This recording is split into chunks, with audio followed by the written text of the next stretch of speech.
Rise, veuillez vous lever.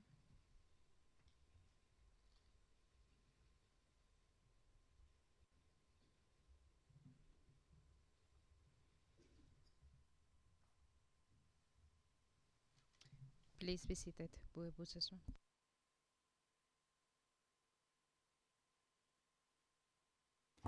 Mr. Gaisone, you still have the floor.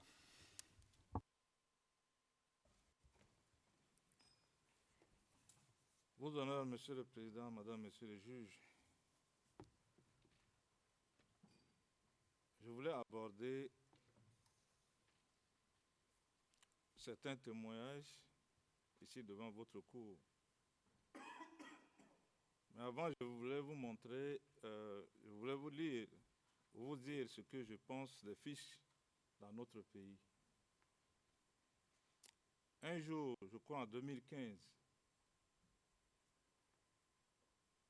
j'ai été invité par la FIFA pour aller à Vancouver, au Canada, pour la Coupe du Monde football féminin, où la finale jouait à Vancouver. J'y étais. À mon retour, j'ai croisé le procureur Gilbert Grézinguet à l'aéroport. Mais je l'ai salué sans pour autant savoir qu'il venait pour une enquête concernant une fiche. Peu de temps, une semaine plus tard, il m'appelle de venir dans son bureau. Il va me dire que après mon départ, il y avait une fiche qui est arrivée à la présidente, lui expliquant que Ngaïsona est allé derrière Bozézé, en Ouganda, pour prendre des armes et venir renverser son pouvoir. Mais comme il était à l'aéroport pour voir les manifestes, il a vu que j'ai quitté Vancouver le même jour pour arriver le matin. Et qu'immédiatement, quand il a vu les manifestes à l'aéroport, il ne pouvait pas m'arrêter. Il est reparti dire ça à Mme Samapanza. Après, je lui ai dit, mais pourquoi à chaque fois vous parlez de Bozézé sur moi? C'est pour vous dire comment les fiches fonctionnent dans notre pays. Si les gens ont une haine contre vous, ils peuvent vous écrire des choses que vous ne vous attendez pas. C'est une parenthèse pour vous expliquer au moins par rapport à certaines fiches qui tombent à chaque fois au nom des gens, comme la presse de Centrafrique Presse qui parlait de moi au début mai, alors que j'étais encore à Paris. Je n'étais pas au Cameroun. Merci, Monsieur le Président. Je voulais aborder le témoignage de Joachim Kokate. Vos honneurs, Monsieur le Président, Madame, Monsieur le juge, distingués membres de la Cour. D'abord, Kokate, il est soldat radié de l'armée nationale. Il vit de rébellion en rébellion. Il tente toujours de profiter d'une situation pour son gain personnel, incluant son témoignage contre moi devant cette chambre. Pour vous donner un exemple,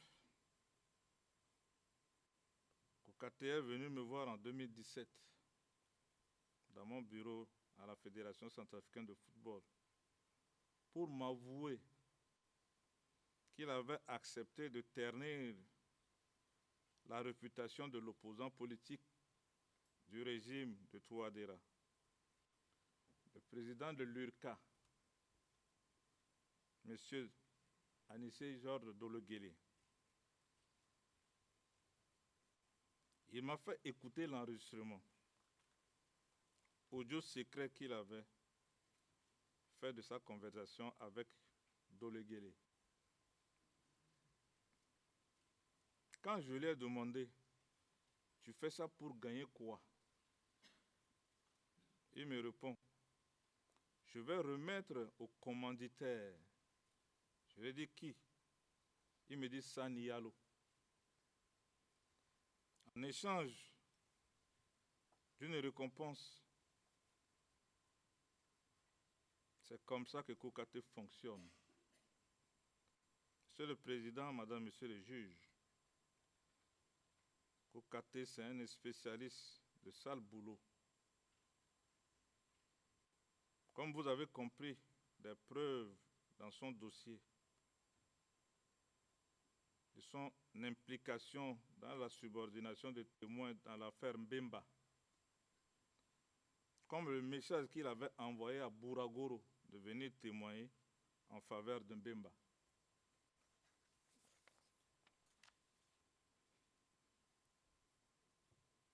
Vos honneurs, Monsieur le Président, Madame, Monsieur le juge, distingués membres de la Cour, il s'agit d'Adrien Poussou. J'ai déjà parlé de M. Poussou tôt. Je souhaite faire 3 brèves remarques additionnelles à Bangui. Contrairement à son témoignage, Poussou n'a jamais vu mon bureau de la Fédération centrafricaine de football. Parce que tous ceux qui venaient me voir dans mon bureau, c'est que j'ai une installation très particulière. Et que si c'est la première fois pour quelqu'un, il va me demander d'où tu as acheté ton bureau ou encore l'installation de postes téléviseurs géants. Et quand il dit une semaine avec mon voyage à Paris, j'étais dans une émission à sa station radio pour une émission de football de plus de 2 heures. C'est faux. Parce que j'ai quitté Kinshasa le 4 décembre 2018 pour arriver à Bangui dans la soirée par compagnie Sky Airlines. Et de plus, c'est très rare qu'une émission de football dépasse 1 heure du temps. Je n'étais pas à Bangui durant cette période où Kokora et Kwak ont vu le jour. Je vous l'ai déjà expliqué hier que j'étais à Tokyo. Je n'ai aucunement participé à ces organisations. Et ce que Poussou a dit sur la distribution des machettes n'est pas vrai, Monsieur le Président, Madame, Monsieur le juge. Monsieur le Président, votre honneur, je voulais aborder certains témoins qui sont protégés. Je prierai à votre honneur si je peux aller à huis clos pour aborder Yes, let's go to private session. Thank you for this, making us aware of that.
We're back in open session, Mr. President.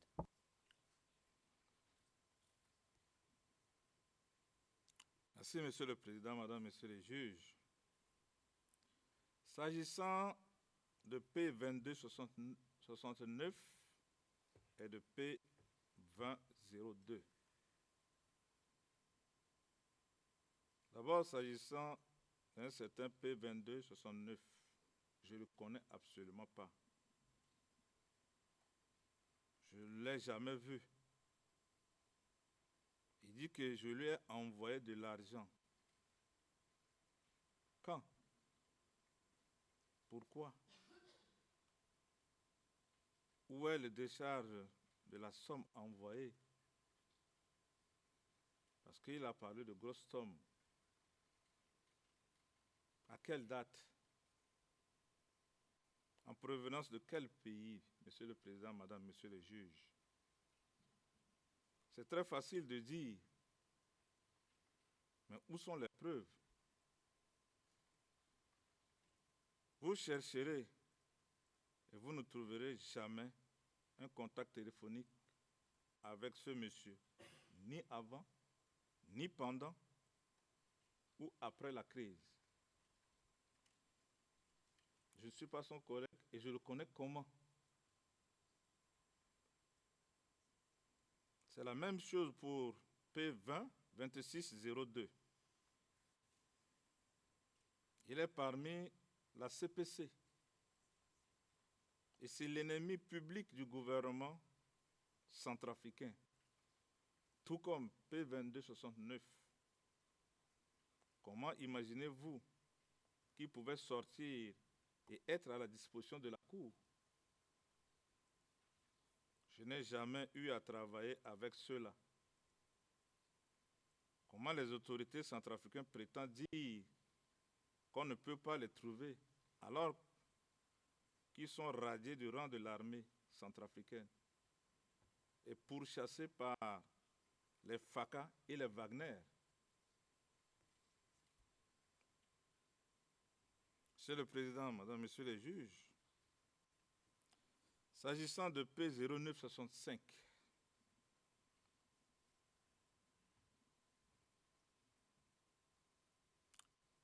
le P0965 était conditionné pour venir dire devant votre cour qu'il était un résistant anti-Balaka et secrétaire général de P0306, alors que personne ne le connaît. Pourquoi ce montage? C'est parce que P0306, son nom sonnait très fort durant la crise. Et s'il parlait au nom de P0306, ça lui donnerait beaucoup de poids devant votre chambre. Le P0306 d'ailleurs aussi est venu dire plusieurs choses sur moi qui n'étaient pas vraies.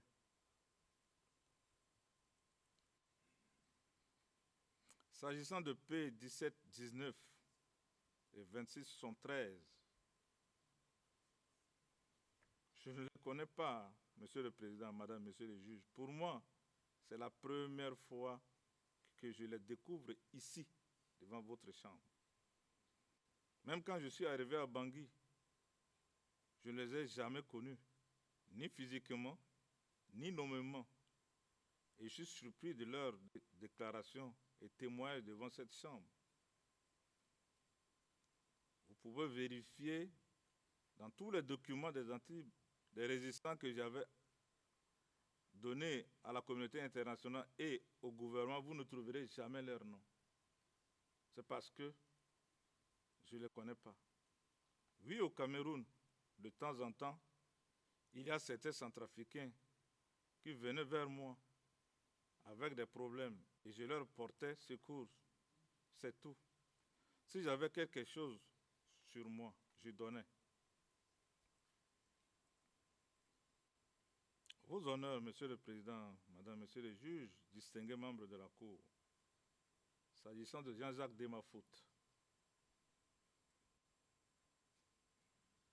C'est un monsieur très dangereux.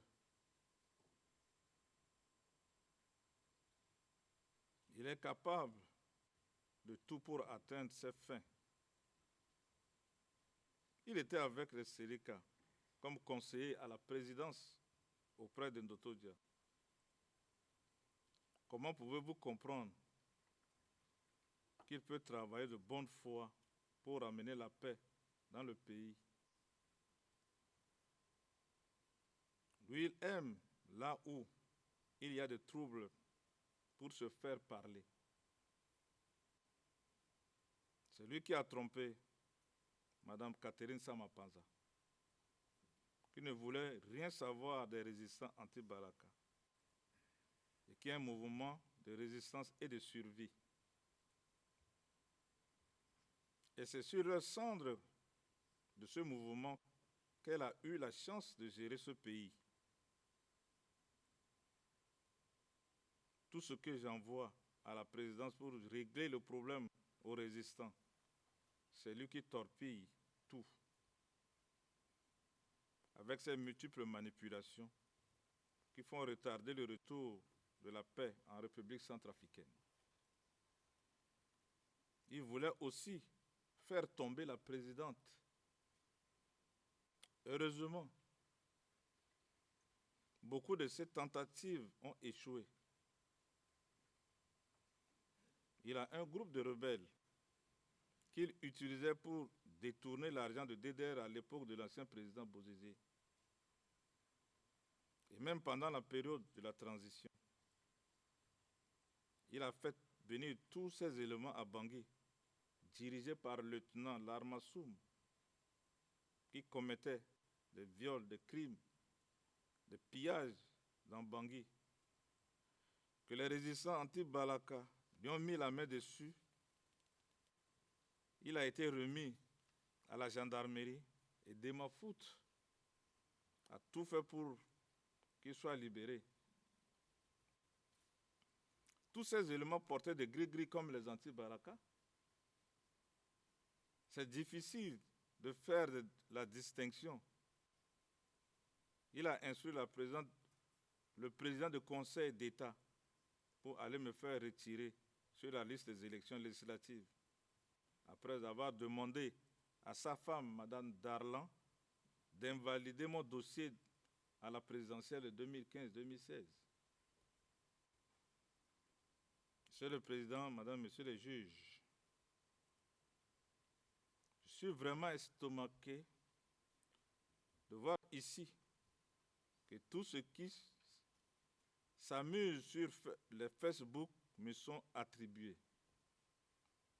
Je me demande si les personnes dont les échanges sur Facebook qui ont été montrés en audience sont mes amis ou encore mes proches collaborateurs ou encore que j'ai été en contact avec eux. Je souhaiterais qu'on vous montre mes échanges avec ceux-là. En quoi je suis responsable de leurs pensées? Est-ce que parce qu'on considère leur dit pour argent comptant? Ça me lie en quoi, Monsieur le Président? Je ne suis pas le serveur central des réseaux sociaux.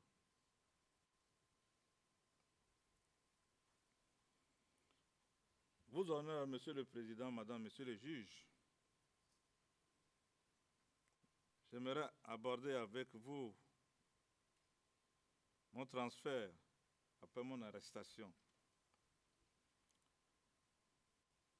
J'ai été arrêté à l'aéroport international de Roissy, Charles de Gaulle, le 12 décembre à 5 h du matin. À la sortie du tunnel de l'avion Air France en provenance de Bangui, via Yaoundé-Simalène, où on nous avait fait escale de 2h30. À la sortie du tunnel, j'ai présenté mon passeport diplomatique à la sécurité. Lorsque j'ai remis le passeport, on m'a demandé de les accompagner.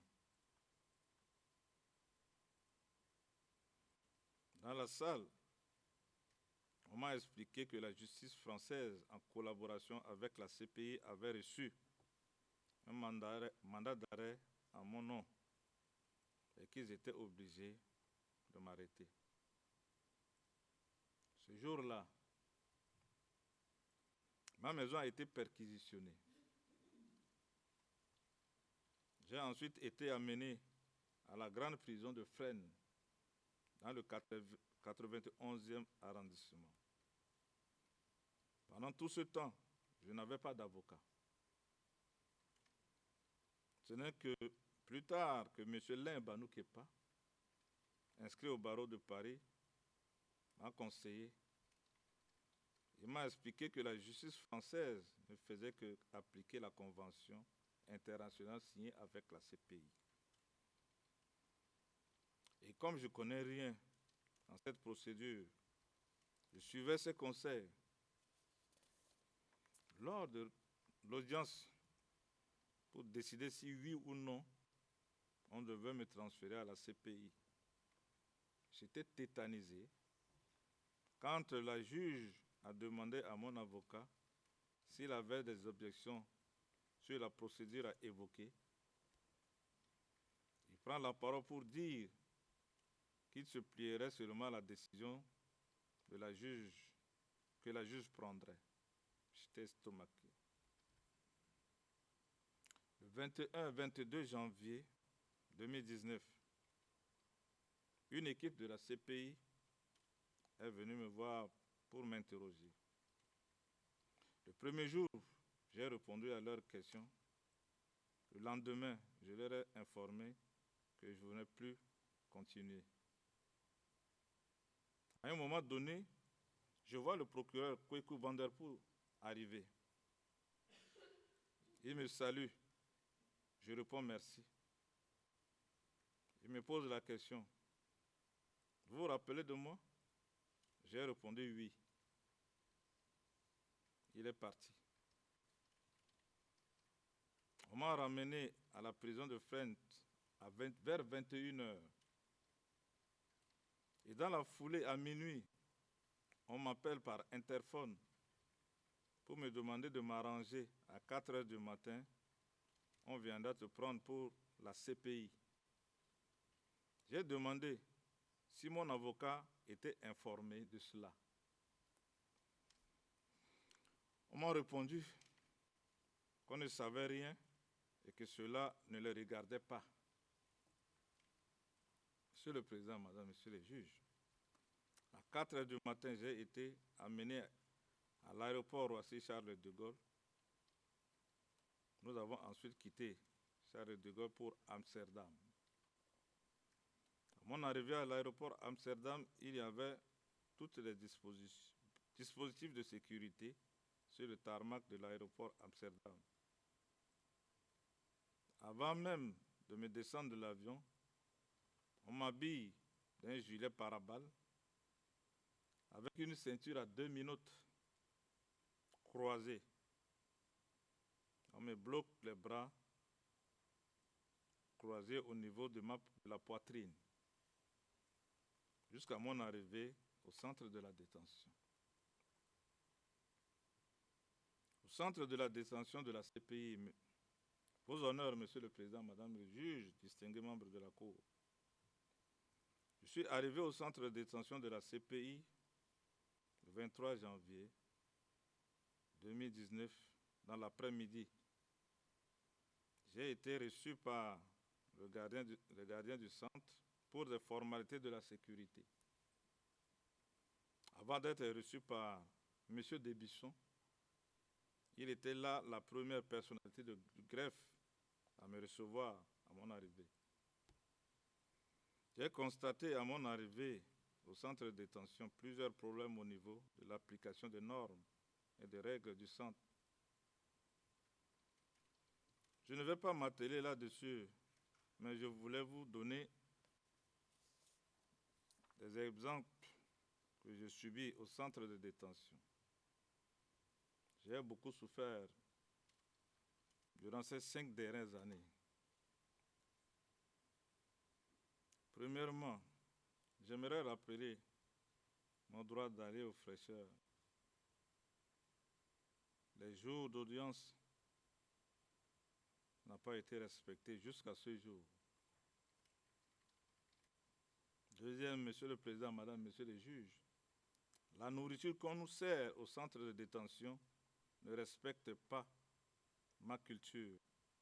Je suis obligé d'acheter moi-même les ingrédients pour m'alimenter. Souvent, la qualité et le prix des nourritures qu'on nous achète n'est pas acceptable. Et souvent, on ne nous rembourse pas le montant des articles non livrés. Les choses que nous payons ici coûtent plus cher que les prix normaux sur le marché. Une enquête a été menée au centre de détention et des experts ont constaté plusieurs problèmes avec les prix. La disponibilité et la qualité de plusieurs aliments. Or, les propositions faites par les experts sont restées pour la plupart lettres mortes. Troisièmement, il y a là la question de visites familiales financées par la CPI. J'ai reçu seulement 2 visites financées de mes parents, en 2022 et en 2023. Même une partie de ma famille ici en Europe ne peut pas me rendre visite puisqu'ils n'ont pas de moyens. Mais moi, Monsieur le Président, Madame, Monsieur le juge, j'ai 8 enfants qui sont à ma charge, dont la plupart, je n'ai pas vu depuis 5 années, presque, pour aller en 6e année. Qu'est-ce que je peux faire, Monsieur le Président, Madame, Monsieur le juge? Plusieurs personnes dépendent de moi. Et ces dernières 5 années, je n'ai pas pu venir en aide à mes proches, à ma communauté en raison de ma détention. Je précise que certains de mes enfants et mes petits-enfants sont en bas âge. J'ai 7 petits-enfants entre 1 an et 5 ans. Certains tombaient malades. Et je ne suis pas en capacité de subvenir à leurs besoins. Vous savez que la famille africaine est très large, Monsieur le Président, Madame, Monsieur le juge. Toute ma famille dépend de moi. Je suis leur unique pilier de la famille, jusqu'au village. Quatrièmement, Monsieur le Président, Madame, Monsieur le juge, j'ai beaucoup souffert durant la période de la COVID-19, en particulier avec l'isolement que cela a engendré. Je n'ai pas eu presque aucun contact avec ma famille et le monde extérieur durant cette période. De plus, la pandémie a prolongé mon procès ainsi que ma détention.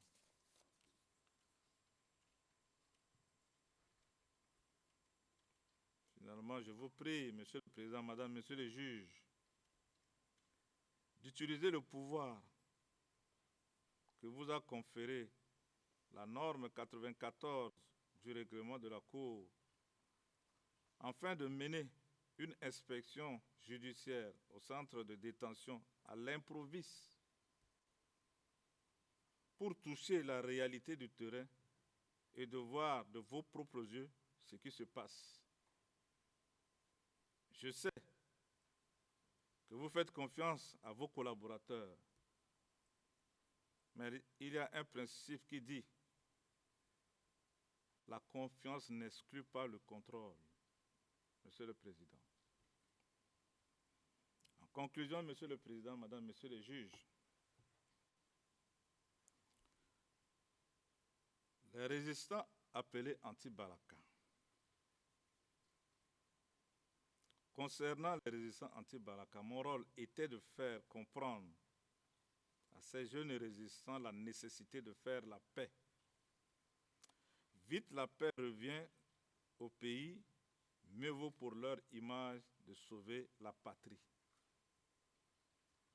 Mieux ça compte dans les négociations pour leurs revendications que je vais porter pour eux.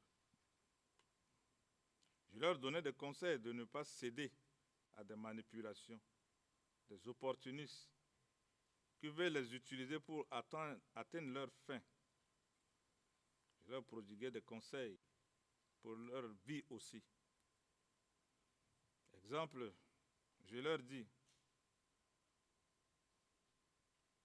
vous savez très bien que les balles qui sortent du canon des armes ne cherchent pas à savoir qui sont vos parents. Et si vous trouvez la mort, qui prendrait en charge vos enfants? Vous savez très bien, dans notre pays, personne ne peut prendre en charge vos enfants comme vous-même. Même vos propres frères et sœurs de même père, même mère. Et qu'ils doivent savoir que d'autres personnes ne supportent pas les détonations d'armes et qui peuvent les amener à l'arrêt cardiaque.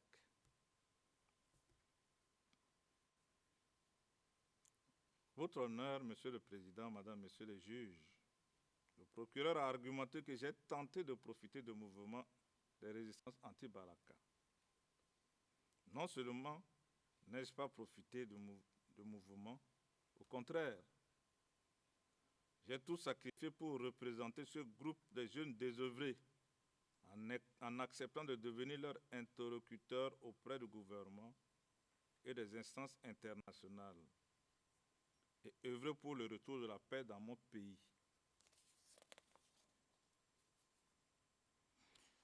Les accusations contre moi, je n'ai jamais assisté à quelconque action militaire, que ce soit au niveau de l'organisation, financement, fourniture d'armes, de la communication avec les résistants anti-Balaka. Je n'ai été aucunement impliqué ni contribué de quelque manière au mouvement des résistants depuis le Cameroun, ni impliqué de quelque façon dans soi-disant cercle restreint.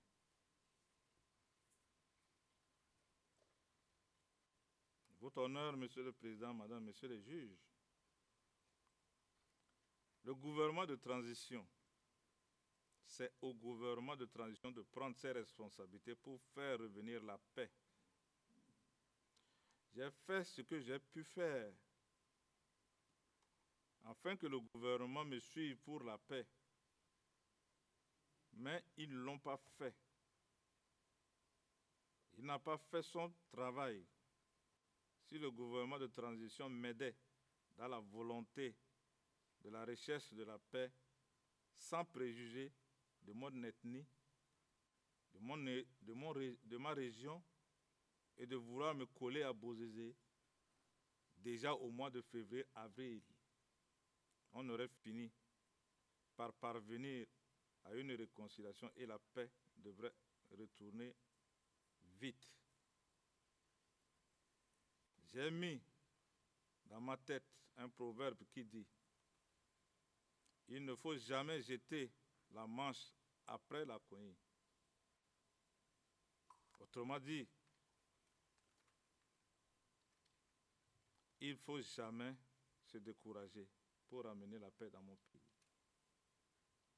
C'est comme ça que j'ai persévéré jusqu'aux élections de 2015-2016. L'idée que j'ai tenté de profiter de la crise est un mirage. Il n'y a aucune preuve que j'ai exploité les résistants anti-Balaka. Au contraire, j'ai beaucoup sacrifié pour le retour de la paix.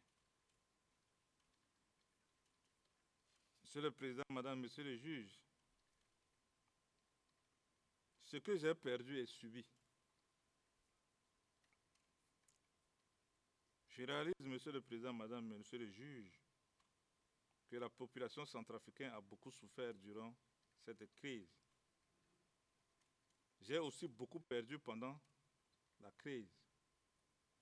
Les membres de ma famille, ceux qui sont restés à Bangui, dans mon village à Nana Bakassa, plus douloureux sont les deux petits frères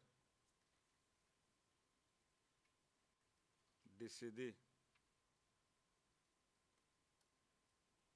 à Douala au Cameroun, Ngaïsona Barambé et Ngaïsona Angèle. J'ai perdu mes cadets parce que je n'avais pas suffisamment de moyens pour répondre aux besoins de leur santé comme je le faisais à Bangui en temps normal.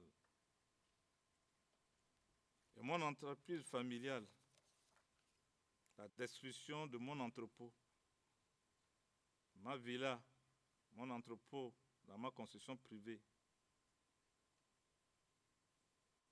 Et dans mon cœur, je ne garde pas de rancune vis-à-vis de personne.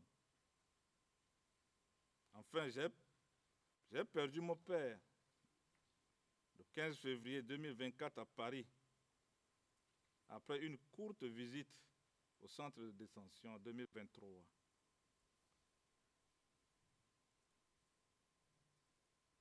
Monsieur le Président, Madame, Monsieur les juges, je voulais vous donner un aperçu de mes pensées, de ma vision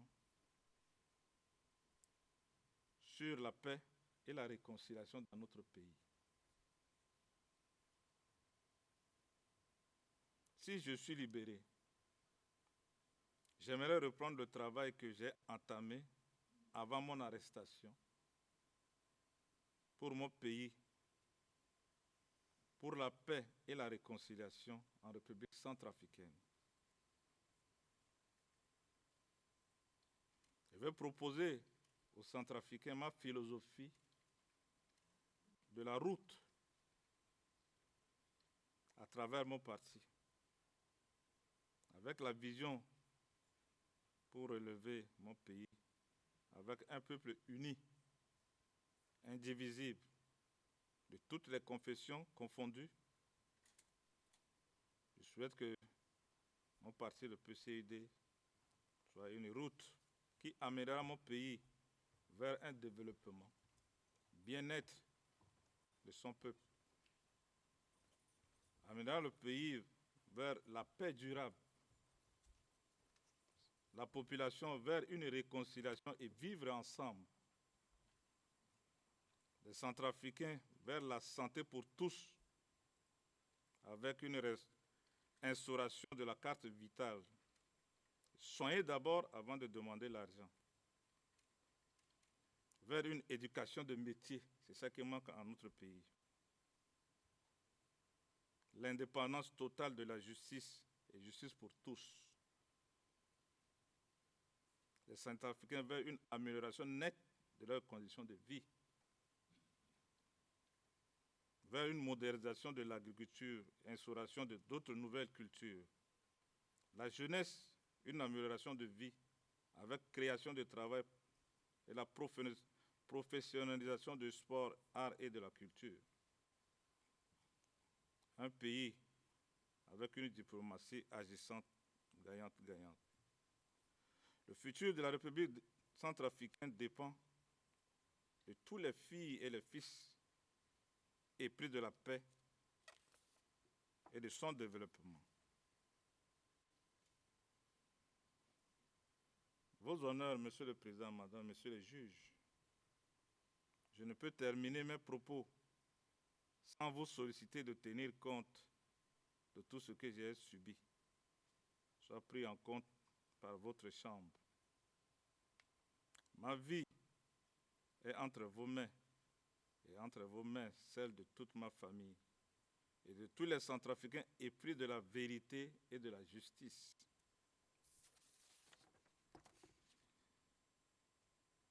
Vos honneurs, Monsieur le Président, Madame, Monsieur les juges, j'ai beaucoup de respect pour votre chambre et que j'espère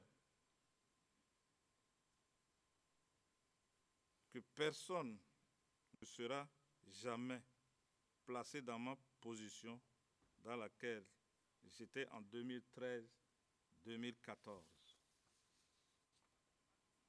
Ma prière est que Dieu créateur vous comble de sagesse, vous protège, vous conduit à la manifestation de la vérité. Parce que la vérité est quelque chose que personne ne pourra cacher. La vérité est comme une fumée qui sort du feu que personne ne peut cacher. On dit quel que soit, que le Dieu Tout-Puissant soit avec vous, vous comble de sagesse, vous protège pour que la justice triomphe. Monsieur le Président, Madame, Monsieur le Juge, je vous donne une citation d'un ancien président centrafricain. Le feu Ange Félix Patassé disait que le mensonge court très vite et la vérité prend tout son temps pour arriver doucement et terrasser le mensonge. Autrement dit, que la vérité est une lumière qu'on ne peut cacher. Elle finira par triompher. On dit aussi, quelle que soit la durée de la nuit, le soleil apparaîtra. On veut bien cacher la vérité, mais elle finira toujours par apparaître. J'empathie avec toutes les victimes de la crise en République centrafricaine. Je suis d'accord que les victimes méritent la justice. Mais est-ce que réellement une justice si une personne innocente est condamnée? Je vous remercie du fond du cœur, Monsieur le Président, Madame, Monsieur le Juge, pour votre longue patience et que Dieu bénisse la Cour. Je vous remercie. Thank you, Mr. Gaisona. This concludes today's hearing. The court is adjourned. All rise, pouvez vous lever.